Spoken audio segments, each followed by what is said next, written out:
modification comportementale des individus qui vont être présents dans ces zones-là. La localisation de cette sismique telle qu'elle est programmée, telle que ça nous a été présenté ce matin même par le PDG de Chef France en présence du préfet. Donc on se situe très au large. Vous voyez ici sur cette cartographie deux grandes zones, une à proximité immédiate de la frontière brésilienne et une beaucoup plus centrale au nord-ouest de Cayenne, on va dire, et vraiment sur le talus continental, donc qui va légèrement émerger sur le bord du talus et qui va surtout concerner le tombant et le début de la fosse surtout au talus continental. L'autre carte qui fait aussi partie du même dossier nous permet aussi ici de montrer et de rappeler l'importance des travaux de sismique d'ores et déjà réalisés au large de la Guyane. Vous avez en vert la sismique qui s'est déroulée en 2002-2003. À l'époque, 7500 km de prospection avaient eu lieu. Les pêcheurs guyanais avaient été prévenus 4 jours à l'avance du démarrage de ces prospections. Alors, on parlait des pêcheurs. Qu'est-ce qu'on peut estimer en termes d'impact? Je vais rapidement illustrer ici 3 catégories d'espèces: les poissons, les mammifères marins, les tortues, sur la base de littérature que j'ai pu trouver rapidement. On n'a pas eu un temps énorme non plus pour se pencher sur ces dossiers. Donc, en commençant par les poissons, on va voir différents types de littérature scientifique qui vont nous renseigner. Des conditions expérimentales, donc des scientifiques ont placé dans des cages des poissons, les ont soumis à des stress sonores comparables à ceux que peut représenter la sismique. On a des comportements et des résultats très divergents. Ça va du dommage physique sur le système auditif, ça a été montré en Australie en 2003, ou à l'inverse, des études plus proches de nous en 2006 au Brésil, qui montrent simplement un comportement qui va être modifié de façon temporaire, mais sans dommage physique réel constaté sur certains poissons étudiés en conditions expérimentales dans des cages au Brésil. Conditions réelles, donc là on se retrouve dans des cages toujours qui ont cette fois-ci été placées en mer. Et dans ces conditions-là, la sismique est soit simulée, soit réelle, c'est-à-dire dans le cadre de réelles prospections sismiques, qu'elles soient pour des fins de recherche ou des fins de prospection pétrolière. On a de façon générale un comportement de fuite qui est assez marqué. Les scientifiques anglais appellent ça le sea start. Donc sea start parce que simplement ils constatent que dès que la sismique va commencer, tous les poissons vont adopter une attitude, vont avoir une forme de C. En général, un poisson va être tout à fait allongé. Dès que la sismique va commencer, on va voir tous les poissons se cadrer. C'est ce qu'ils appellent le sea start, parce que tous les poissons, tout d'un coup, ont cette forme-là, qui va être le démarrage de leur comportement de fuite, qui va se mesurer de façon très très variable d'un contexte à l'autre. Là, je vous ai montré, j'ai pu parcourir 3 études qui montraient qu'une baisse de quantité de poissons avait été détectée avant ou après le déroulement de la sismique. Une baisse qui va de moins 13 à moins 54% selon les études. Donc ça, ce sont des conditions réelles, mais suivies par des protocoles scientifiques prédéfinis. Une étude importante a été réalisée sur des conditions liées aux pratiques de pêche. Et j'ai pris le temps ce matin de l'illustrer auprès du préfet et du PDG de Shell, puisque c'est une étude qui s'est déroulée en 1996 et qui répond à une question très basique et qui le pose certainement systématiquement tous les pêcheurs du monde le jour où ils apprennent que les pratiques sismiques vont avoir lieu à proximité de leur zone de pêche. La question c'est laquelle? C'est quelles conséquences pour ma pêche? Cette question a été posée en 1995 en mer de Barents et des équipes de scientifiques se sont mobilisées avec les pêcheurs pour, à leur côté, mesurer l'effort de pêche et les quantités de poissons pêchés avant la sismique, pendant la sismique et juste après la sismique. Les résultats ont été donc publiés en 1996, et c'est une étude qui fait encore école. Les 2 espèces suivies en cette zone-là étaient la morue et l'aigle fin. Pendant et 5 jours après la sismique, les scientifiques ont constaté aux côtés des pêcheurs une diminution de 70% du taux de capture de morue et d'aigle fin au sein de la zone directement impactée par la sismique. sans rétablissement, un J+5. Ça ne veut pas dire que les poissons ne sont pas retrouvés après, bien évidemment. Ça veut simplement dire que le protocole de suivi dans cette zone-là a été limité à un J+5. C'est d'ores et déjà très précieux d'avoir ce genre d'éléments d'appréciation des conséquences. On est là dans des fonds de l'ordre de 250 mètres. En dehors de la zone soumise à cette sismique, des diminutions de taux de capture ont été constatées jusqu'à 18 milles nautiques de la zone prospectée par les prospecteurs pétroliers. Des 18 milles nautiques, c'est de l'ordre de 30-33 km. Donc, au-delà de la zone directement visée pour le pétrole, on avait aussi une diminution constatée du taux de capture de certains poissons tels qu'ils ont été suivis par cette étude. Bien évidemment, ce genre d'étude, ce genre de résultat n'est absolument pas transposable dans l'État aux conditions de pêche, aux conditions sismiques, aux conditions géologiques, climatologiques de la Guyane. Il me semble important d'illustrer ici l'existence de tels travaux en parallèle à cette question posée il y a 10 ans de la part des pêcheurs guyanais, qui était la même que celle des pêcheurs de la mer de Barents.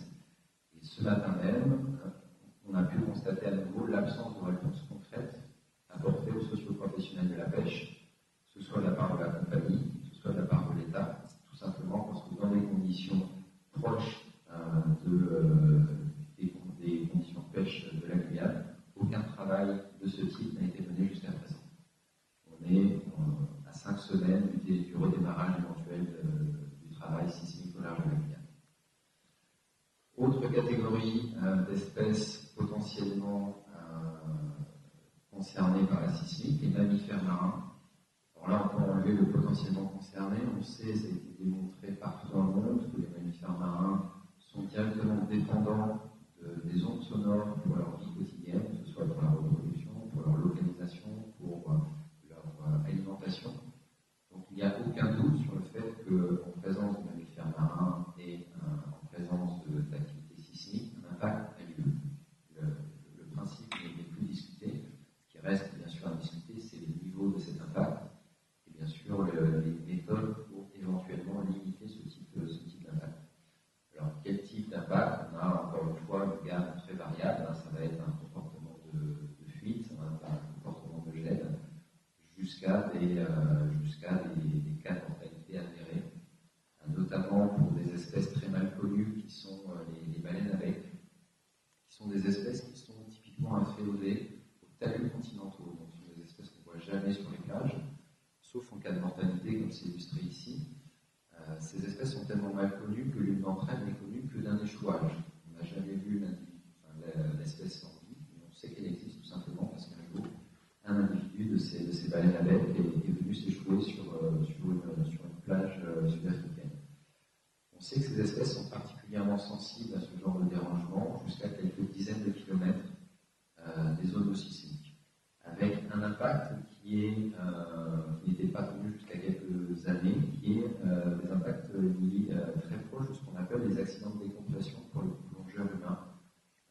Des accidents de décompression qui arrivent quand un plongeur remonte trop rapidement à la surface, il va dans ces cas-là avoir de l'azote liquide qui va se mettre sous forme gazeuse dans ses tissus et dans ces cas-là avoir des risques très très sévères d'impact physiologique interne. On a retrouvé lors d'autopsies de baleines à bec des lésions physiologiques totalement comparables à ce qu'on retrouve chez les plongeurs humains qui ont subi ce genre de traumatisme. L'hypothèse étant que ces espèces qui passent l'essentiel de leur vie dans des zones de très forte profondeur, en cas de détonation sismique, pourraient être amenées à paniquer et donc à remonter très vite à la surface, et donc dans ces cas-là être sujettes à ce genre d'impact. Ce genre d'impact étant très connu et bien documenté, le pays voisin, le Brésil, a déjà légiféré sur la question et a déjà établi certaines zones interdites à la sismique au bénéfice de 2 espèces menacées de mammifères marins qui sont la baleine à bosse et la baleine franche antarctique.